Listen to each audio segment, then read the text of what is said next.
Praise the Lord. Aroma ടിവിയുടെ എല്ലാ മാന്യ ശ്രോതാക്കൾക്കും വേഗം വരുന്ന കർത്താവായ യേശു ക്രിസ്തുവിന്റെ നാമത്തിൽ വന്ദനത്തെയും സ്വാഗതത്തെയും അറിയിക്കുന്നു. അനുഗ്രഹീതവും മനോഹരവുമായ നല്ല നിമിഷങ്ങൾക്കായി, നല്ല ദിവസത്തിനായി കർത്താവിന് സ്തോത്രം ചെയ്യുന്നു.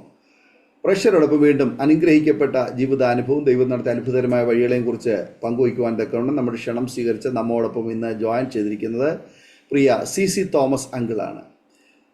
നമ്മെ വളരെ അനുഗ്രഹിക്കപ്പെട്ടതായ അനുഭവങ്ങൾ തൻ്റെ ജീവിതം നമ്മോടൊപ്പം പങ്കുവയ്ക്കുവാൻ, ദൈവം നടത്തിയ വഴികളെക്കുറിച്ച് സംസാരിക്കുവാൻ പ്രിയ അങ്കിളിനെ ദൈവം കൂട്ടിവരുത്തിയത് ഓർത്ത് ഞാൻ ദൈവത്തിന് സ്തോത്രം ചെയ്യുന്നു.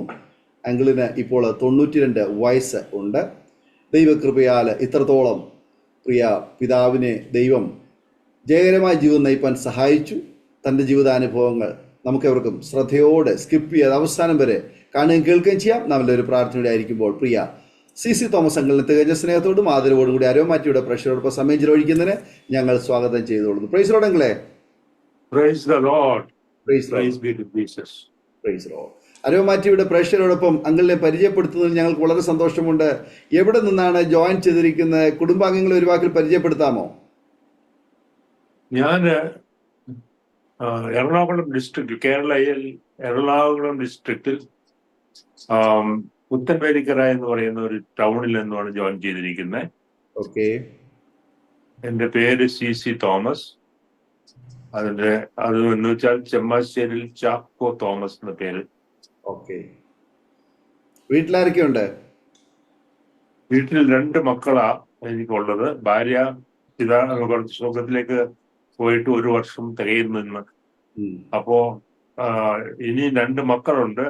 ആ മക്കൾ 2 പേരും യു എസ് എയിലാണ്. ഓക്കെ. ഓക്കെ. ഓക്കെ. എത്ര കൊച്ചുമക്കളുണ്ട്? ആക്ച്വലി കൊച്ചു മക്കളാ 15 പേര്. കൊച്ചുമക്കള് 3, 2, 5 പേര്. ഓക്കെ. ഓക്കെ. അങ്ങനെ മക്കള്, മരുമക്കളെ, കൊച്ചുമക്കളെ എല്ലാവരെയും കാണാൻ ഇത്രത്തോളം അവസരങ്ങൾ ദൈവം തന്നല്ലോ. കർത്താവ് അനുഗ്രഹിക്കട്ടെ. പിന്നെ ഈ സൗഖ്യ, ആരോഗ്യം, ദീർഘായുസ്സും ദൈവം തരട്ടെ എന്ന് ആശംസിക്കുന്നു. ആകട്ടെ, എങ്കില് തുടർന്ന് അരോമാറ്റിയുടെ പ്രേക്ഷകരുമായിട്ട് എന്താണ് എങ്കില് പങ്കുവയ്ക്കാൻ ആഗ്രഹിക്കുന്നത്? ഞാൻ പറയാം. അതായത് എന്റെ പേര് സി തോമസ് എന്നാണ്, നേരത്തെ പറഞ്ഞല്ലോ. എന്ന് വെച്ചാൽ ചെമ്മാശ്ശേരിയിൽ ചാക്കോ തോമസ്. എനിക്ക് ഇപ്പോൾ 92 വയസ്സാകുന്നു. ദൈവത്തിന്റെ പരിശുദ്ധ നാമത്തിന് മഹത്വം ഉണ്ടാകട്ടെ. കർത്താവായ യേശു ആകുന്നു എന്നെ ഇതുവരെ കൊണ്ടുവന്നത്. ഇത് എനിക്ക് ഈ ലോകത്തിൽ പാസ്റ്റർ ഡാനിയൽ ജോൺ, അരോമ ടിവിയുമാണ് എനിക്ക് ഇങ്ങനെ ഒരു സാഹചര്യം തന്നിരിക്കുന്നത്. അതുകൊണ്ട് ഞാൻ ദൈവത്തെ സ്തുതിക്കുകയാണ്. ഞാൻ 1933 ജനിച്ചത്. അവിടെ കേരളയിൽ എറണാകുളം ജില്ലയിൽ ചേന്ദമംഗലം വില്ലേജിൽ വടക്കുംപുറത്ത് ജനിച്ചു. എൻ്റെ അപ്പൻ ചേന്ദമംഗലം ഒരു വില്ലേജ് ഓഫീസിൽ വക്കീലായിട്ട് കുറച്ചു നാൾ ജോലി ചെയ്തു. അതിനുശേഷം 2ാം ലോകമഹായുദ്ധം തുടങ്ങിയപ്പോ അപ്പച്ചൻ മിലിറ്ററിയിൽ ഹവിൽദാറായിട്ട് ചേർന്നു. അവിടെ വർക്ക് ചെയ്തിട്ട് അവിടെ നിന്ന് തിരിച്ചു വന്നതിന് ശേഷം തേങ്ങ വെട്ടുന്ന ഒരു ജോലി ചെയ്തു കുറച്ചു നാള്, 2 വർഷം. ആ തേങ്ങ വെട്ടുന്ന ജോലി, തേങ്ങ വെട്ടി ഉണക്കി കൊപ്രയായിട്ട് വിൽക്കുമായിരുന്നു. അത് 2 വർഷം ചെയ്തതിന് ശേഷം പിന്നെ അപ്പച്ചൻ മിലിറ്ററിയിൽ നിന്ന് വന്നല്ലോ, അതുകൊണ്ട് എന്തെങ്കിലും തൊഴിൽ അന്വേഷിച്ചിരിക്കുകയാണ്. അപ്പൊ അതുകൊണ്ട് പലചരക്ക് കട വടക്കുംപുറത്ത് തുടങ്ങി. അവിടെ കുറച്ച് നാള് പലചരക്ക് കട കഴിഞ്ഞ് 1-2 വർഷം ചെയ്തതിന് ശേഷം പിന്നെ ആ സമയത്ത് തന്നെ എനിക്ക് ഈ തോറ്റുപോയി. ഞാൻ അപ്പോഴത്തേക്ക് എൻ്റെ സ്കൂൾ ഫൈനൽ പാസ്സായി. അത് കഴിഞ്ഞ് കോളേജിലെ 2 കൊല്ലം പഠിച്ചു. ഇന്റർമീഡിയറ്റ് 2 കൊല്ലം പഠിച്ചതിന് ശേഷം പിന്നെ എനിക്ക് വീട്ടിൽ വേറെ തുടർന്ന് പഠിക്കാനായിട്ടുള്ള സാമ്പത്തികമില്ലായിരുന്നു. അതുകൊണ്ട് ഞാൻ വീട്ടിലേക്ക് തിരിച്ചു വന്നു. ഇവിടെ അന്നേരം തോറ്റുപോയ കുട്ടികൾക്ക് വേണ്ടിയിട്ട് ഒരു ട്യൂട്ടോറിയൽ ക്ലാസ്സിന്, അതാണ് ഞാൻ ചെയ്ത ജോലി 1 വർഷം. അപ്പൊ കോളേജിലെ ഫസ്റ്റ് ഇയറും സെക്കൻഡ് ഇയറും കഴിഞ്ഞു. പിന്നെ ഈ തോറ്റുപോയ കുട്ടികളെ പഠിപ്പിച്ച 1 വർഷം. ആ സമയത്ത് എല്ലാവരും എൻ്റെ ക്ലാസ്സിൽ ചേർന്നവരെല്ലാവരും തന്നെ പാസ്സായി. അത് കഴിഞ്ഞതിന് ശേഷം എനിക്ക് ബോംബെയില് ഒരു പാസ്റ്റർ ഉണ്ടായിരുന്നു. എൻ്റെ അപ്പൂപ്പന്റെ അനുജൻ പാസ്റ്റർ CR ഡേവിഡ്സൺ എന്ന് പറയും. അദ്ദേഹത്തിന്റെ ചർച്ച് വെല്ലപ്പർളയിലായിരുന്നു, ബോംബെയിൽ. അപ്പൊ അവിടേക്ക് ഞാൻ കടന്നുപോയി. അവിടെ ഞാൻ ദൈവത്തിന്റെ വചനം പഠിച്ചത്. ഒന്നാമത് പഠിച്ചത് യോഹന്നാന്റെ സുവിശേഷം 1-ാം അധ്യായം 1-ാം വാക്യമാണ്. അതിനകത്ത് പഠിച്ചത് ആദിയിൽ വചനം ഉണ്ടായിരുന്നു, വചനം ദൈവത്തോടു കൂടെ ആയിരുന്നു, വചനം ദൈവമായിരുന്നു. ഈ വചനം വായിച്ചപ്പോൾ എനിക്ക് മനസ്സിലായത് ദൈവത്തിന്റെ വചനം എന്ന് പറയുന്നത് 66 പുസ്തകമുള്ള ബൈബിളാണ് ഈ ദൈവത്തിന്റെ വചനം എന്ന് പറയുന്നത്. കാരണം വചനത്തെക്കുറിച്ച് പഠിക്കുമ്പോൾ എല്ലാം ഈ 66 പുസ്തകത്തിലുള്ള പല വചനങ്ങള് എഴുത്തുകാരെ കൊണ്ട് എഴുതിപ്പിച്ചതാണെങ്കിലും അവരെല്ലാം തന്നെ ദൈവത്തിന്റെ വചനം എന്ന് പറയുന്നതിനെ ലക്ഷ്യമാക്കി അതിന് ഒരു മാറ്റമില്ല. ഒരു പുസ്തകം 66 പുസ്തകത്തിൽ നൂറ്റാണ്ടുകൾക്ക് വ്യത്യാസമുള്ള എഴുത്തിന്റെ സമയത്തിന് വ്യത്യാസമുണ്ടെങ്കിലും ഒരു വചനം വേറൊരു വചനത്തിന് വിരോധമായിട്ടോ സപ്പോർട്ട് ചെയ്യാതെയോ ഇല്ല. എല്ലാം ഒന്നൊന്നിനോട് തുണ ചെയ്ത് അനുഗ്രഹമായിട്ട് എഴുതിയിട്ടുള്ളതാണ്. അതിൽ നിന്ന് മനസ്സിലായത് ദൈവത്തിന്റെ വചനം എന്ന് പറയുന്നത് ദൈവത്തിന്റെ പരിശുദ്ധാത്മാവിനാൽ എഴുതപ്പെട്ടിട്ടുള്ളതാണ്. ഇപ്പോൾ നാം ദൈവവചനം പഠിക്കുമ്പോൾ മനസ്സിലാകുന്നത് പരിശുദ്ധാത്മാവ് ദൈവത്തിന്റെ വചനപ്രകാരം കർത്താവിൽ വിശ്വസിച്ച് സ്നാനപ്പെടുമ്പോൾ പരിശുദ്ധാത്മാവ് തമ്മിൽ വരും. പിതാവായ ദൈവം, പുത്രനായ ദൈവം, പരിശുദ്ധാത്മാവായ ദൈവം, ഈ പരിശുദ്ധാത്മാവ് തമ്മിൽ വരുമ്പോൾ ആ പരിശുദ്ധാത്മാവാണ് വാസ്തവത്തിൽ ഈ വചനമെല്ലാം എഴുതിയിരിക്കുന്നത്.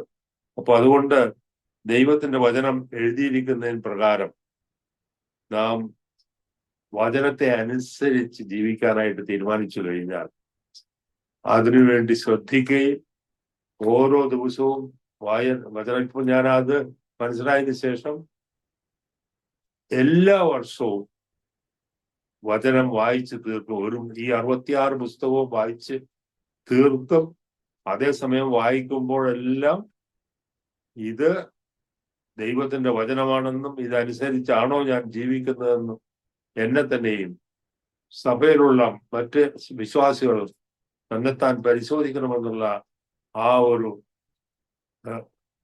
അറിവ് എല്ലാവർക്കും ഉണ്ടായിരിക്കുന്നതിനാൽ ദൈവത്തിന്റെ വചനം മാറ്റമില്ലാത്ത തിരുവചനമാണ്. അതിനെ അനുസരിച്ചാൽ നാം അനുഗ്രഹിക്കപ്പെട്ടവരാകും എന്നുള്ളതായിട്ടുള്ള ആ ഏറിയ വിശ്വാസം. എറണാകുളത്ത് ജില്ലയിലെ ചേന്നമംഗലം ഗ്രാമത്തിൽ വടക്കമ്പുറത്ത് ജനിച്ച ഞാൻ, എൻ്റെ അപ്പൻ ചേന്നമംഗലം ഗ്രാമത്തിലെ വക്കീലായിട്ട് കുറച്ച് നാൾ ജോലി ചെയ്തു. പിന്നെ അത് കഴിഞ്ഞ് ഞാൻ പറഞ്ഞതുപോലെ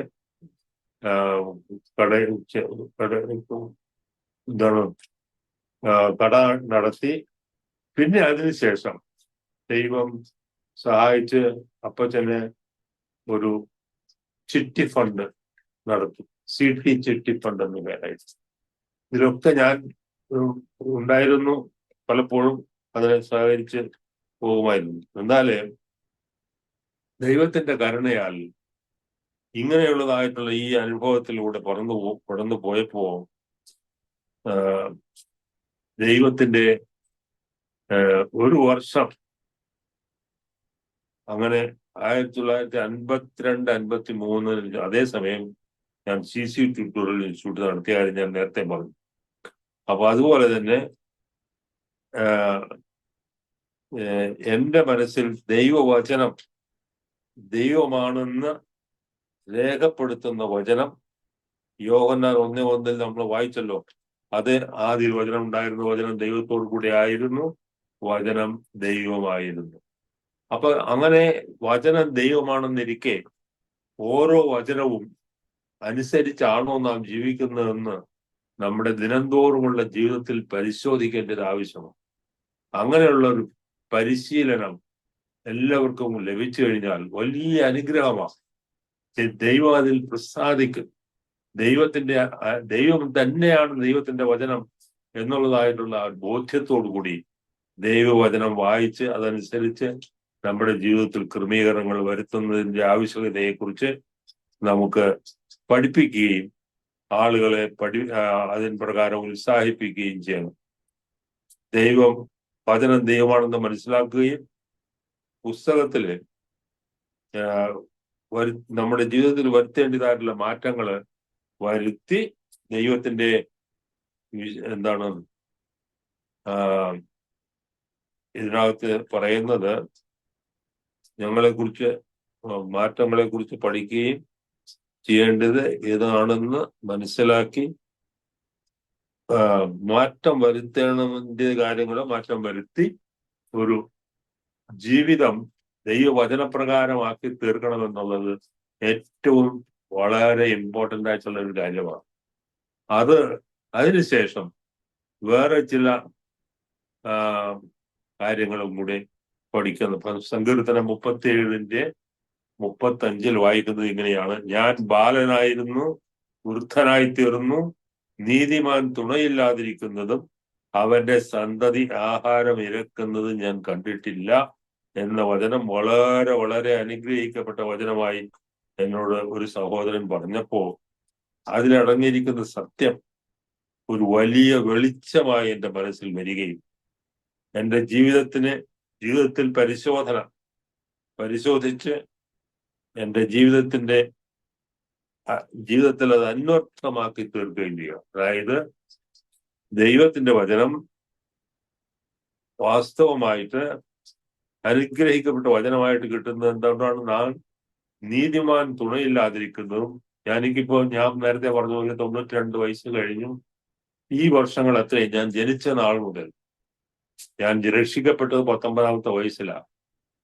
ആ സമയത്ത് ദൈവവചനം പഠിച്ച് ബോംബെയിൽ വന്നു, സ്നാനപ്പെടുമ്പോൾ സംഭവിക്കുന്നത് നമ്മുടെ ജീവിതത്തിൽ ദൈവമക്കളായി തീരുക. അവനെ കൈക്കൊണ്ട് അവന് വിശ്വസിക്കുന്ന ഏവനും ദൈവമക്കൾ ആകുവാൻ അവൻ അധികാരം കൊടുക്കും. ആ അധികാരവും മക്കൾ എന്നുള്ള പദവിയും നമുക്ക് ലഭിച്ചിട്ട് നമ്മുടെ ജീവിതത്തിൽ ആ ദൈവനാമ മഹത്വത്തിനായിട്ട്, അതായത് നേരത്തെ പറഞ്ഞതുപോലെ അവന്റെ സന്തതി ആഹാരം ഇരക്കുന്നത് ഞാൻ കണ്ടിട്ട്, നീതിമാൻ തുണയില്ലാതിരിക്കുന്നതും അവന്റെ സന്തതി ആഹാരം ഇറക്കുന്നതും ഞാൻ കണ്ടിട്ടില്ല എന്ന് പറഞ്ഞതുപോലെ ഒരിക്കലും ദൈവം തന്റെ മക്കളെ കൈവിടുകയില്ല. അവൻ എല്ലാ കാര്യങ്ങളും ദൈവത്തിന്റെ പരിശുദ്ധാത്മാവ്. വേറൊരു കാര്യം കൊണ്ട് ഇമ്പോർട്ടൻ്റ് ആയിട്ട് നാം മനസ്സിലാക്കേണ്ടത്, നാം രക്ഷിക്കപ്പെട്ട് സ്നാനപ്പെടുക എന്ന് പറഞ്ഞു കഴിഞ്ഞാൽ വാസ്തവത്തിൽ സംഭവിക്കുന്നത് വചനം സ്നാനപ്പെടുമ്പോ അവനെ കൈകൊണ്ട് അവനെ വിശ്വസിക്കുന്ന ദൈവമക്കളാകുവാൻ അധികാരം കൊടുത്തു. സ്നാനപ്പെടുമ്പോൾ സംഭവിക്കുന്നത് യേശുക്രിസ്തുവിനോട് ചേരുവാൻ സ്നാനമേറ്റവരായ നാം എല്ലാവരും അവന്റെ മരണത്തിൽ പങ്കാളികളാകുവാൻ സ്നാനമേറ്റിരിക്കുന്നു എന്ന് നിങ്ങൾ അറിയുന്നില്ലയോ? അപ്പോ ഒരു മരണത്തിനുള്ള പങ്കാളിത്തം നമുക്ക് ലഭിക്കുക. അതായത് യേശുക്രിസ്തു കുരിശിൽ മരിച്ചു 3-ാം നാൾ ഉയർത്തെഴുന്നേറ്റു എന്നുള്ളത് നമുക്കെല്ലാം അറിയാം. പക്ഷെ ആ മരണത്തിനുള്ള പങ്കാളിത്തവും ഉയർത്തെഴുന്നേറ്റിനുള്ള പങ്കാളിത്തവും നമുക്ക് ലഭിക്കുന്നത് സ്നാനത്തിലൂടെയാണ്. അപ്പോ ഏറ്റവും അനുഗ്രഹിക്കപ്പെട്ട ഒരു വാഗ്ദത്തമാണ് നാം മക്കളെങ്കിൽ അവകാശികളും ക്രിസ്തുവിനോടുകൂടെ കൂട്ടവകാശികളും ആകുന്നു എന്നുള്ള ആ പദവിയിലേക്ക് നാം പ്രവേശിക്കുക. അത് വളരെ അനുഗ്രഹിക്കപ്പെട്ടതായിട്ടുള്ള ഒരു കാര്യമാണ്. അങ്ങനെ നാം കർത്താവിന്റെ വചനപ്രകാരം നാം ജീവിക്കുമ്പോൾ നാം ദൈവമക്കൾ എന്നുള്ള പദവിയിലേക്ക് വരികയും പ്രാർത്ഥിച്ചാൽ മറുപടി ലഭിക്കുകയും ചെയ്യും. രോഗം വന്നു കഴിഞ്ഞാൽ രോഗത്തെ ശാസിക്കാൻ കൂടി കർത്താവിന്റെ ആത്മാവാണ് നമ്മിൽ ഇരിക്കുന്നത്. ദൈവത്തിന്റെ പരിശുദ്ധാത്മാവ്. നമ്മുടെ ഈ ശരീരം ദൈവത്തിന്റെ മന്ദിരമാണെന്ന് ദൈവത്തിന്റെ വചനം പറയുന്നു. ഇതെല്ലാം മനസ്സിലാക്കി കഴിയുമ്പോൾ നാം ദൈവത്തിന്റെ വചനപ്രകാരം ജീവിക്കുന്നതിന് നമ്മുടെ ജീവിതത്തിൽ വലിയ ആശ വരികയും അതിൻ്റെതായുള്ള ഫലം നമ്മിലുള്ള സന്തോഷം. ഞാൻ ഒരിക്കൽ ഇങ്ങനെ കിടന്ന രാവിലെ വെളുപ്പിന് അല്ല ഉച്ച കഴിഞ്ഞ് ഇങ്ങനെ കിടന്നു ഉറങ്ങി കഴിഞ്ഞപ്പോ പെട്ടെന്ന് എൻ്റെ ജീവിതത്തിൽ ഒരു വലിയ സന്തോഷം, തലയ്ക്കകത്ത് ഈ സന്തോഷം വന്നു. അതുമാത്രമല്ല, ഹൃദയത്തിലും ആ സന്തോഷവും ആനന്ദവും വന്നിട്ട് പിതാവായിട്ട് ദൈവമുണ്ട്. ആ വചനത്തിൽ പറഞ്ഞിരിക്കുന്ന പ്രകാരം ലോകസ്ഥാപനത്തിന് മുമ്പേ ദൈവം നമുക്ക് വേണ്ടിയതൊക്കെയും ഒരുക്കി വെച്ചിരിക്കുക. നാം എവിടെയായിരിക്കും, നാളെ എവിടെയായിരിക്കും, അടുത്ത വർഷം എവിടെയായിരിക്കും, അതിനുശേഷം എവിടെയായിരിക്കും എന്നെല്ലാം ദൈവം തന്നെ അറിയാം. ലോകസ്ഥാപനത്തിന് മുമ്പ് ഇതെല്ലാം ദൈവം അറിഞ്ഞുകൊണ്ട് നാം അവിടെ എത്തുമ്പോ, ആ ദിവസത്തിൽ ആ സ്ഥലത്ത് നാം എത്തിച്ചേരുമ്പോ നമുക്ക് വേണ്ടിയ കാര്യങ്ങളൊക്കെ അവിടെ ഒരുക്കിയിട്ടുണ്ട്. അത്രമാത്രമാണ് ദൈവത്തിന്റെ കരുതൽ നമുക്ക് വേണ്ടി. അപ്പൊ അതുകൊണ്ട് നാം വളരെ അനുഗ്രഹിക്കപ്പെട്ടവരാണെന്ന് മനസ്സിലാക്കി ദൈവത്തിൻ്റെതായിട്ടുള്ള ആ ജീവിതത്തിൽ, അങ്ങനെ ഞാൻ ബോംബെയിൽ കുറച്ച് 2 വർഷം അവിടെ നിന്നതിന് ശേഷം ഞാൻ റെയിൽവേയിൽ പെർമനന്റ് വേ ഇൻസ്പെക്ടർ എന്നുള്ള ജോലിയിൽ പ്രവേശിച്ചു. പെർമനന്റ് വേ ഇൻസ്പെക്ടർ എന്ന് പറഞ്ഞു കഴിഞ്ഞാൽ റെയിൽവേ ലൈൻ കൺസ്ട്രക്ഷൻ ആൻഡ് മെയിൻ്റനൻസാ. റെയിൽവേ ലൈൻ ഉണ്ടാക്കുക, അതിനെ മെയിൻറ്റെയിൻ ചെയ്യുക, അതാണ് ആ ജോലി. അപ്പൊ ആളുകളൊക്കെ ജോലി ചെയ്യാനൊക്കെ ഉണ്ടാവും കൂടെ. അതുകൊണ്ട് വളരെ നല്ലൊരു ജോലിയാ പെർമനന്റ് ഇൻസ്പെക്ടർ എന്ന്. അതിനുശേഷം ഞാൻ കുറച്ച് നാൾ പെർമനന്റ് ഇൻസ്പെക്ടറായി ജോലി ചെയ്തതിനു ശേഷം പിന്നെ അസിസ്റ്റന്റ് എഞ്ചിനീയർ, അത് ഗസറ്റഡ് റാങ്കാ. അപ്പോ അങ്ങനെ റെയിൽവേയിൽ അസിസ്റ്റന്റ് എഞ്ചിനീയർ ആയിട്ട് ചില വർഷങ്ങൾ ജോലി ചെയ്തു. അതിനിടയ്ക്ക് ഞാൻ അപ്പോഴത്തേക്കും 1985 ആയി. അതായത് ഒരു 30 വർഷം ബോംബെയിലായിരുന്നു. ഈ 30 വർഷത്തിനുള്ളിൽ ഞാന് പലരെയും ജോലി കൊടുക്കുകയൊക്കെ ചെയ്തു. പിന്നെ അതിനുശേഷം 30 വർഷം കഴിഞ്ഞതിന് ശേഷം എൻ്റെ ഭാര്യയുടെ അനുജത്തി വിവാഹം കഴിഞ്ഞിട്ട് അമേരിക്കയിലേക്ക് പോയി. അദ്ദേഹം ആക്ച്വലി ബോംബെയിൽ എൻ്റെ സ്നേഹിതനായിരുന്നു, അനിയത്തി വിവാഹം കഴിച്ച ആള്. അപ്പൊ അദ്ദേഹം അമേരിക്കയിലേക്ക് അദ്ദേഹത്തിന് പോകാനുള്ള ഒരു ചാൻസ് കിട്ടി. അദ്ദേഹം കുടുംബമായിട്ട് അമേരിക്കയ്ക്ക് പോയി. ഉടനെ തന്നെ എനിക്കും എൻ്റെ ഭാര്യയ്ക്കും പിന്നെ മക്കൾക്കും വേണ്ടിയിട്ട് ഞങ്ങൾ 4 പേരും കൂടി പിന്നെ പോയി. അങ്ങനെ 30 വർഷം ബോംബെയിൽ കഴിഞ്ഞതിന് ശേഷം പിന്നെ അമേരിക്കയിൽ വന്നു. അവിടെയും ഒരു 30 വർഷം ജീവിച്ചു. അങ്ങനെ അവിടെ ജീവിക്കുമ്പോൾ അവിടെ എന്താ പറ്റിയ, അമേരിക്കയിലായിരുന്ന സമയത്ത് ഞാൻ ഇവിടെ വെച്ച് ബോംബെയിൽ സുവിശേഷമേൽ അല്ലെങ്കിൽ രക്ഷിക്കപ്പെട്ട് സ്നാനപ്പെട്ടപ്പോ ഞാൻ പഠിച്ച ഒരു കാര്യം ഇതായിരുന്നു. ഇമ്പോർട്ടൻ്റ് ആയിട്ട് എൻ്റെ മനസ്സിൽ വളരെ ആഴമായിട്ട് പറഞ്ഞതാണ്. അതായത് നാം എവിടെയായിരുന്നു കഴിഞ്ഞാലും ദൈവം നമ്മുടെ മുമ്പാകെയുണ്ട്. ദൈവ സാന്നിധ്യം ഉള്ളിടത്താണ് നാം എവിടെയല്ല. അപ്പോ എന്ത് ചെയ്താലും, വസ്ത്രധാരണമായാലും സംസാരമായാലും മറ്റുള്ളവരോടുള്ള ഇടപെടലായാലും എല്ലായിടത്തും ദൈവം കണ്ടുകൊണ്ടിരിക്കുകയാണ്. അപ്പോ അതുകൊണ്ട് നാം വളരെ സൂക്ഷിച്ച് ദൈവാനുരൂപമായി സൃഷ്ടിക്കപ്പെട്ട മനുഷ്യരാണെന്ന് അറിഞ്ഞു യേശുക്രിസ്തുവിന്റെ ദിവ്യ സ്വഭാവത്തിൽ വളരണം. അത് താഴ്മയിലും സ്നേഹത്തിലും വളരണം. തലയാകുന്ന ക്രിസ്തുവോളം വളരണമെന്നാണ് ദൈവവചനത്തിൽ എഴുതിയിരിക്കുന്നത്. അങ്ങനെയുള്ള ഒരു പദവിയാണ് നമുക്ക് ദൈവം തന്നിരിക്കുന്നത്. അപ്പോ ഇങ്ങനെ ഒരു വളർച്ച പ്രാപിച്ച് ദൈവം മുമ്പാകെ അനുഗ്രഹിക്കപ്പെട്ടവരായി ജീവിക്കണമെന്നാണ് നമ്മുടെ ഈ ജീവിതകാലമൊക്കെ. അപ്പോ അനുഗ്രഹിക്കപ്പെട്ട ഒരു ജീവിതമാണ് ക്രിസ്തീയ ജീവിതം എന്ന് പറയുന്നത്. എൻ്റെ സഹോദരങ്ങളോട് പറഞ്ഞ എൻ്റെ ഒരനുജനുണ്ട്. ഒരനുജൻ സ്നാനപ്പെട്ടതാ, മരിച്ചുപോയി. പിന്നെ അതിനുശേഷം ഒരനുജനുണ്ട്. പിന്നെ എൻ്റെ ഒരു സഹോദരിയുണ്ട്. വേറെ 2 എല്ലാം കൂടി ഞങ്ങൾ 10 പേരാ. 2 3 സഹോദരങ്ങളും 7 സഹോദരിമാരുമാണ്.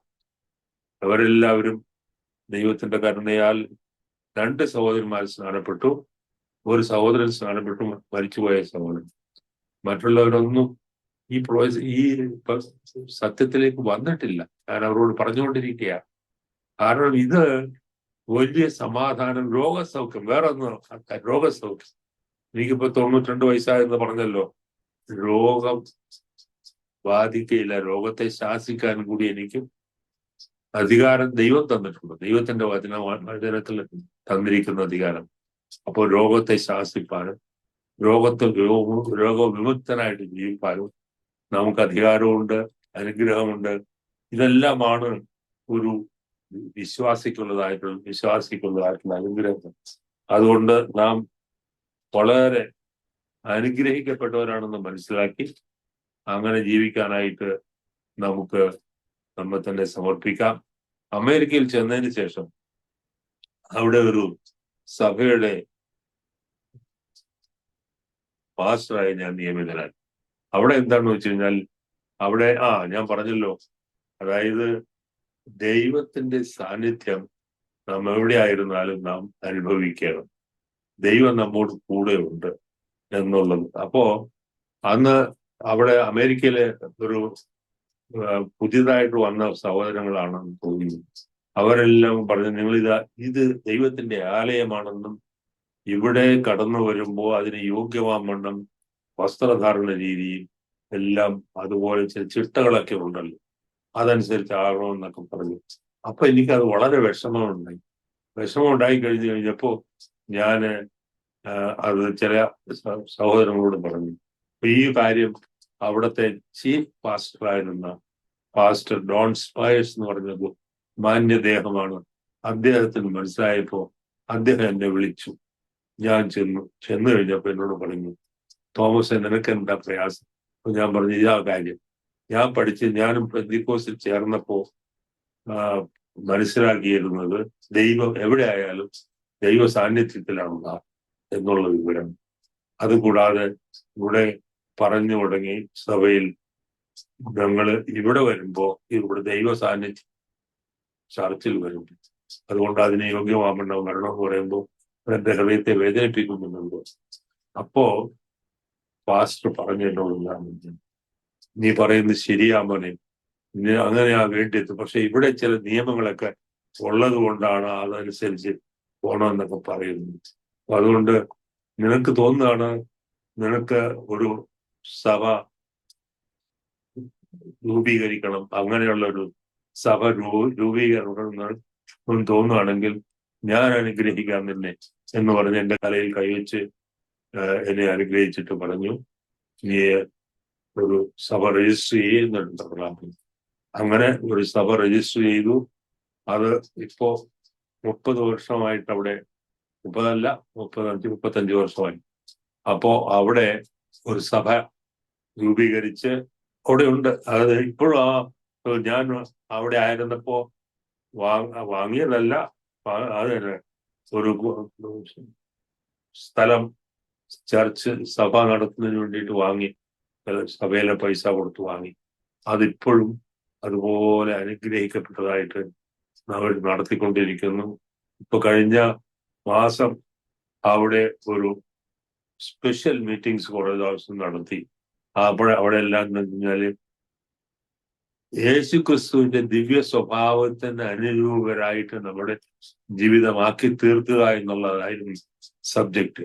Modelling our lifes according to Christ എന്നുള്ളത്. അങ്ങനെയുള്ള ഒരു കാര്യങ്ങളൊക്കെ അവിടെ നടക്കുന്നുണ്ട് ഇപ്പോഴും. അന്ന് 30 വർഷം മുമ്പ് ആരംഭിച്ച ആ ലക്ഷ്യം വെച്ചുകൊണ്ട് ഇപ്പോഴും ആ സഭ അനുഗ്രഹിക്കപ്പെട്ടതായിട്ട് നടക്കുന്നുണ്ട് അമേരിക്കയിൽ. അതിന് ഞാൻ ദൈവത്തെ സ്തുതിക്കുകയാണ്. അപ്പൊ ദൈവത്തിന്റെ വചനമാണ് ഇവിടെ പ്രധാനമായിട്ട് ഞാൻ ഉയർത്താൻ ആഗ്രഹിക്കുന്നത്. വചനപ്രകാരം നാം ജീവിക്കാൻ തുടങ്ങിയാൽ ദൈവത്തിന്റെ അനുഗ്രഹം നമ്മോട് കൂടിയുണ്ട്. നാം എന്താണ് പറയുന്നത്, ദൈവത്തിന്റെ പരിശുദ്ധാത്മാവ് നമ്മിലുണ്ട്. നമ്മുടെ ശരീരം തന്നെ ദൈവത്തിന്റെ ആലയമാണ്. കർത്താവ് തന്നെയാണ് നമ്മോട് കൂടെ ഉള്ളത്. ഇതെല്ലാം ദൈവവചനത്തിൽ നിന്നും പഠിച്ചതാണ്. എല്ലാവർക്കും അത് ഗ്രഹിക്കാവുന്നതാണ്.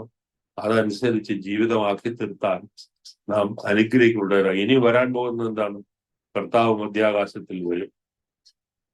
ഇപ്പോ ഈ ലോക സംഭവങ്ങളൊക്കെ കർത്താവിന്റെ രണ്ടാമത്തെ വരവിനെ വിളിച്ചറിയിച്ചുകൊണ്ടിരിക്കുക. അപ്പൊ കർത്താവ് മധ്യാകാശത്തിൽ വരുമ്പോൾ ക്രിസ്തുവിൽ മരിച്ചവർ മുമ്പേ ഉയർത്തെഴുന്നേൽക്കുകയും ജീവനോടെ ഇരിക്കുന്നു നാം കണ്ണിമയ്ക്കുന്നതിനിടയിൽ രൂപാന്തരം പ്രാപിച്ച് അവരോടുകൂടി ഏക ശരീരസ്ഥരായി കർത്താവിനെ എതിരേൽപ്പാൻ മേഘങ്ങളിൽ എടുക്കപ്പെടുകയും ചെയ്യും. അവിടെ കർത്താവ് തലയും സഭ അവരുടെ ശരീരവുമായി തീരും. അതാണ് ഇനിയും എത്രയും വേഗം നടക്കാൻ പോകുന്നത്. അതിനുവേണ്ടി എല്ലാവരും ഒരുങ്ങണമെന്നാണ് എൻ്റെ അപേക്ഷ.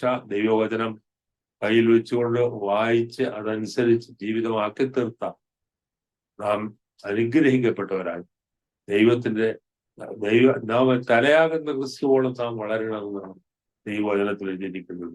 മനുഷ്യനെ സൃഷ്ടിച്ചപ്പോൾ ദൈവം മനുഷ്യനെ ദൈവാനുരൂപമായിട്ടാണ് സൃഷ്ടിച്ചത്. അത്രമാത്രം കരുതലാണ് മനുഷ്യനെ കുറിച്ച് ദൈവത്തിനുള്ളത്.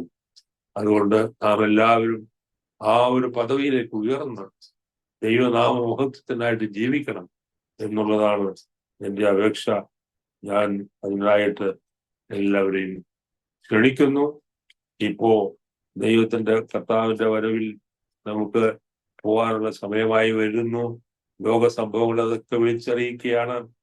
66 പുസ്തകം വചനത്തിലുള്ളതെല്ലാം ഇതാണ് പറഞ്ഞുകൊണ്ടിരിക്കുന്നത്. അത് മനസ്സിലാക്കി അതനുസരിച്ച് ജീവിക്കാനായിട്ട് നമ്മുടെ ജീവിതത്തെ സമർപ്പിക്കാം. ദൈവം അതിനായിട്ട് നമ്മെ എല്ലാവരെയും സഹായിക്കട്ടെ എന്ന് പറയുന്നു എന്നുള്ള അപേക്ഷയാണ്. അമേരിക്കയിൽ ചെന്നതിന് ശേഷം അവിടെ ഒരു എൻ്റെ മക്കളെല്ലാം അവിടെ ഇപ്പോഴും എങ്കിലും ഞാൻ പറഞ്ഞതുപോലെ അവിടെ സഭ നടക്കുന്നുണ്ട്. ഞാനായിരുന്ന സ്ഥലത്ത് അതുപോലെ പലയിടങ്ങളിലും വേറെ സഭകളൊന്നും ബ്രാഞ്ചുകളൊന്നും കണ്ടിട്ടില്ല. എനിക്ക് അറിവില്ല എനിക്ക്. എങ്കിലും എല്ലാവരും ഈ സഭയെ അറിയാം, എല്ലാവരും വരുന്നുണ്ട് അവിടെ. ഒരു കാര്യം കൂടി ഞാൻ പറയാൻ ഉദ്ദേശിച്ചത്, എൻ്റെ ഭാര്യ ഞാൻ പെന്തിക്കോസിൽ ചേർന്നു എന്ന് പറഞ്ഞപ്പോ ഒരു പാസ്റ്റർ എനിക്ക് വേണ്ടി ആലോചിച്ചതാണ്. ചെങ്ങനെ ഉണ്ടായിരുന്ന ഒരു സഹോദരിയ. അവർ എൻ്റെ ജീവിതത്തിൽ വന്നതിന് ശേഷം എനിക്ക് വളരെ അനുഗ്രഹം, കുഞ്ഞുങ്ങളെ വളർത്താനും സഭയിൽ കാര്യങ്ങൾ നടത്താനും എല്ലാം വളരെ അനുഗ്രഹമായിട്ട് എല്ലാവരും. ഇപ്പം ഞാൻ പറഞ്ഞതുപോലെ ഇന്നും ഞങ്ങൾ ആരംഭിച്ച ആ സഭ അതേ വഴികളിൽ തന്നെ പോയിക്കൊണ്ടിരിക്കുന്നു. അതുകൊണ്ട് ദൈവത്തെ സ്തുതിക്കുകയാണ്. ദൈവനാമം മഹത്വത്തിനായിട്ടെല്ലാം ഞാൻ രേഖപ്പെടുത്തുന്നു. നീ എല്ലാവരോടും അപേക്ഷിക്കുന്ന ഇതാണ് എല്ലാവരും ദൈവവചനം മുഴുവനും വായിക്കാനായിട്ട് തീരുമാനിക്കണം. വർഷം ഒരിക്കലെങ്കിലും ഓരോ പ്രാവശ്യം വായിക്കുമ്പോഴും അത് പ്രകാരമാണോ ജീവിക്കുന്നത് നമ്മുടെ ജീവിതത്തെ പരിശോധിക്കുക. ദൈവത്തിന്റെ പരിശുദ്ധാത്മാവ് നമ്മോടുകൂടെ ഉള്ളതിനാൽ അതിനുള്ള ദൈവം നാം ജീവിക്കാനായിട്ട് ദൈവം നമ്മെ സഹായിക്കും. ദൈവം അനുഗ്രഹിക്കട്ടെ. ദൈവം അത്ഭുതകരമായിട്ട് ഇങ്ങനെ ഒരു അവസരം എനിക്ക് തന്നതിനായിട്ട് ഞാൻ ദൈവത്തെ സ്തുതിക്കുക. ഓക്കെ, താങ്ക് യു അങ്കിളെ. കർത്താവ് അനുഗ്രഹിക്കട്ടെ. ദൈവം നടത്തിയ അത്ഭുതകരമായ ജീവിതയാത്രയുടെ ചെറിയ ഓർമ്മക്കുറിപ്പുകൾ അരോമ ടിവിയുടെ പ്രേക്ഷകരുമായിട്ട് പങ്കുവയ്ക്കുവാൻ ദൈവം കൃപ ചെയ്തത് ഓർത്ത് ഞാൻ ദൈവത്തിന് നന്ദി പറയുകയും സ്തോത്രം ചെയ്യുകയും അങ്ങളിനുള്ളതായ നന്ദി അറിയിക്കുകയും ചെയ്യുന്നു. കർത്താവ് ധാരാളം അനുഗ്രഹിക്കട്ടെ. പിന്നെ സൗഖ്യാരോഗ്യ ദീർഘായുസ്സും തരട്ടെ. 1933 കാലയളവെന്ന് പറയുമ്പോൾ ഒന്നാം ലോക മഹായുദ്ധം, രണ്ടാം ലോക മഹായുദ്ധം ഒക്കെ നടക്കുന്ന ആ ഒരു കാലയളവിലെ ദുരിത ദുഃഖങ്ങളും കഷ്ടങ്ങളും ഒത്തിരി പീഡന അനുഭവങ്ങളും ഒക്കെ ഒരുപക്ഷെങ്കിൽ ഓർത്തെടുത്താൽ പറയുവാൻ ഉണ്ടായിരിക്കാം. അന്നത്തെ പട്ടിണിയും അന്നത്തെ ജീവിത സാഹചര്യവും അന്നത്തെ യാത്രാ ദുരിതങ്ങളും അടിച്ചമർത്തലുകളും ഒക്കെ ഒരുപക്ഷെങ്കിൽ നേരിട്ട് കണ്ടിട്ടുള്ള വ്യക്തിയായിരിക്കാം. ആ കാലയളവിൽ ഒരുപാട് കഥകൾ, കാര്യങ്ങൾ ഇന്നത്തെ തലമുറയ്ക്ക്, ഇന്നത്തെ ജനത്തിന് ഓർത്തെടുക്കുവാനോ വിശ്വസിക്കുവാനോ അറിയാനോ കാണാനോ കഴിയാത്ത ആ കാര്യങ്ങളൊക്കെ അങ്കിള് നേരിട്ട് കണ്ട വ്യക്തി എന്ന നിലയിൽ അങ്ങനെയുള്ള കാര്യങ്ങളൊക്കെ ഒരുപാടുണ്ടായിരിക്കാം. എന്നാൽ ഇന്ന് ഈ ഒരു പുതിയ തലമുറയോടുള്ള ബന്ധത്തിൽ തലമുറയ്ക്ക് അന്യം നിന്നുപോയ ഈ കാര്യങ്ങളൊക്കെ ഈ തലമുറയിലും സാക്ഷ്യം വഹിക്കുവാൻ പ്രിയ CC തോമസ് അങ്കിളിനെ ദൈവം സഹായിക്കുന്നത് ഓർത്ത് ഞാൻ കർത്താവിന് സ്തോത്രം ചെയ്യുന്നു. കർത്താവ് സഹായിക്കട്ടെ എന്ന് ആശംസിക്കുന്നു, പ്രാർത്ഥിക്കുന്നു. ആമേൻ. ഒരു നിമിഷം അങ്കിൾ അരോമ ടിവിയുടെ പ്രേക്ഷകർക്ക് വേണ്ടി ഒരു വാക്കിൽ പ്രാർത്ഥിക്കാമോ? പ്രാർത്ഥിക്കാം. Hallelujah, hallelujah. പരിശുദ്ധ പിതാവേ, അളവില്ലാതെ ഞങ്ങളെ സ്നേഹിക്കുന്ന ഞങ്ങളുടെ കർത്താവേ, അങ്ങേ സ്തുതിക്കുന്ന, അങ്ങേ മഹത്വപ്പെടുത്തുന്നു. കർത്താവേ, ടിവിയിലെ പ്രേക്ഷകർക്ക് വേണ്ടി ഞാൻ പ്രാർത്ഥിക്കുന്നു. അവരെല്ലാവരും ദൈവവചനത്തെ സ്നേഹിപ്പാൻ, ദൈവത്തെ സ്നേഹിപ്പാൻ, ദൈവാനുരൂപമായി പെട്ടവരാണ് നാം ഓരോരുത്തരുമെന്നും മനസ്സിലാക്കി യേശുക്രിസ്തുവിന്റെ ദിവ്യ സ്വഭാവത്തിൽ ജീവിച്ച് ദേശത്തുള്ളവരെല്ലാം ക്രിസ്തുവിലേക്ക് ആകർഷിപ്പാൻ അവരെല്ലാവരും സ്നാനപ്പെട്ട് സഭയോട് ചേർന്ന് അനുഗ്രഹിക്കപ്പെട്ടവരായി ദൈവനാമത്തിനായിട്ട് നിത്യതയിൽ കാണപ്പെടുവാൻ തക്കവണ്ണം ഇടയാകട്ടെ എന്ന് ഞാൻ പ്രാർത്ഥിക്കുകയാണ്. കർത്താവ് അതിനെ സഹായിക്കട്ടെ. യേശുവിൻ നാമത്തിൽ തന്നെ ആമേൻ. താങ്ക് യു അങ്കിളെ. ഇത്രത്തോളം സമയം അനുഗ്രഹിക്കപ്പെട്ട ജീവിതാനുഭവവും സാക്ഷ്യവും ദൈവം നടത്തിയ അത്ഭുതകരമായ വഴികളെ കുറിച്ച് പങ്കുവയ്ക്കുവാൻ അരോമ ടിവിയുടെ പ്രേക്ഷകർക്ക് സമയം വേർതിരിച്ചതിന് പ്രിയ അങ്കിളിനുള്ളതായ നന്ദി സ്നേഹം അറിയിക്കുന്നു. ദൈവമായ കർത്താവ് ധാരാളം അനുഗ്രഹിക്കട്ടെ. പിന്നെയും ദൈവകൃപയിൽ കർത്താവ് സൂക്ഷിച്ച് പരിപാലിക്കട്ടെ എന്ന് ആശംസിക്കുന്നു, പ്രാർത്ഥിക്കുന്നു. അതുപോലെ തന്നെ ഞങ്ങളെ കേട്ടുകൊണ്ടിരുന്ന മാന്യ ശ്രോതാക്കളുള്ളതായ നന്ദി സ്നേഹത്തിടത്തിൽ അറിയിക്കുന്നു. ദൈവമായ കർത്താവ് നിങ്ങളെ അനുഗ്രഹിക്കട്ടെ. ഈ ജീവിതാനുഭവം ഒരുപക്ഷെങ്കിൽ നിങ്ങളെ സ്വാധീനിച്ചുവെങ്കിൽ നിങ്ങളുടെ പ്രിയപ്പെട്ടവർക്ക്, സുഹൃത്തുക്കൾ കൂടി ഷെയർ ചെയ്ത് കൊടുക്കൂ. അവരും കേട്ട് അനുഗ്രഹിക്കപ്പെട്ടതിലൂടെ ദൈവനാമയപ്പെടുവാനിടയായിട്ട് നിങ്ങളുടെ വലിയ അഭിപ്രായങ്ങളും നിർദ്ദേശങ്ങളും കമൻറ്റ് ബോക്സിൽ രേഖപ്പെടുത്താവുന്നതാണ്. അതുപോലെ ഒരു പ്രാർത്ഥനാ വിഷയമുണ്ട്, ഞങ്ങളുമായി ബന്ധപ്പെടുവാൻ ആഗ്രഹിക്കുന്നെങ്കിൽ സ്ക്രീനിൽ കാണുന്ന വാട്സപ്പ് നമ്പറിൽ ഞങ്ങളെ അറിയിക്കൂ. അടുത്ത അനുഗ്രഹിക്കപ്പെട്ട സാക്ഷ്യമായി വീണ്ടും കാണുമ്പോഴേയും എല്ലാ പ്രിയപ്പെട്ടവർക്കും good bye. God bless you all. Amen. ഓർമ്മയുടെ മനോരഥത്തിൽ മായാത്ത ഓർമ്മയ്ക്കായി അരോമ മാട്രിമോണിയിൽ നിന്നും ജീവിത പങ്കാളിയെ കണ്ടെത്തൂ. നിങ്ങൾ ഒരു ക്രിസ്തീയ ജീവിത പങ്കാളിയെ അന്വേഷിക്കുകയാണോ? അതോ മക്കൾക്ക് അനുയോജ്യമായ ഒരു തക്ക തുണയ്ക്ക് വേണ്ടി പ്രാർത്ഥിക്കുന്ന വ്യക്തിയാണോ? എങ്കിൽ അരോമ മാട്രിമോണി നിങ്ങൾക്ക് വേണ്ടിയാണ്. ഇന്നു തന്നെ സൗജന്യമായി രജിസ്റ്റർ ചെയ്യൂ. അരോമ മാട്രിമോണിയുടെ പ്രത്യേകതകൾ: രജിസ്ട്രേഷൻ തികച്ചും സൗജന്യം. ലോകത്തെവിടെയുമുള്ള അനുയോജ്യമായ ക്രിസ്തീയ ജീവിത പങ്കാളിയെ തിരഞ്ഞെടുക്കാം. വിവാഹം നടക്കുന്നതുവരെ സർവീസ് ലഭിക്കുന്നു. ഏറ്റവും ചെറിയ പാക്കേജുകളും തിരഞ്ഞെടുക്കാം. അരോമ മാട്രിമോണി നിങ്ങൾക്കായി ഒരുക്കുന്നു വിവാഹം പരമാനന്ദം. Email aroma matrimony2020@gmail.com